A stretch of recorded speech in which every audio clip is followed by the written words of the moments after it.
শিক্ষা, স্বাস্থ্য, কর্মসংস্থানে নির্দিষ্ট কোনো রূপরেখা দেখতে পেলাম না।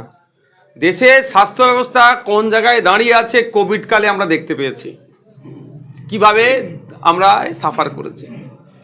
শিক্ষা ব্যবস্থার কোনো সুনির্দিষ্ট কোনো রূপরেখা দেখতে পেলাম না।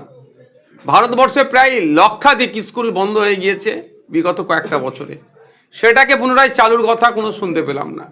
অন্তঃসার শূন্য একটা বাজেট। সাধারণ মানুষের রুজিরুটি বৃদ্ধি পাবে কি করে, হাতে একটু টাকা আসবে কি করে, এই বাজেটে সেই ধরনের কোনো আমরা দেখতে পেলাম না। হ্যাঁ, যুব প্রজন্মকে, নবপ্রজন্মকে মানে কাছে টানার জন্য কন্টেন্ট ক্রিয়েশনের নামে একটা সাবজেক্ট নিয়ে এসেছে। এর বাইরে আমি সেটা কিছুই দেখতে পাচ্ছি না। শুধুমাত্র এই বাজেট ঋণের ওপরে নির্ভর করছে। আপনারাই তো বলেন যে বাচ্চাদের হাতে ফোন তুলে দেবেন না, পড়াশোনা করে, সেখানে স্কুল কলেজে কন্টেন্ট ক্রিয়েটর ল্যাব না, একটা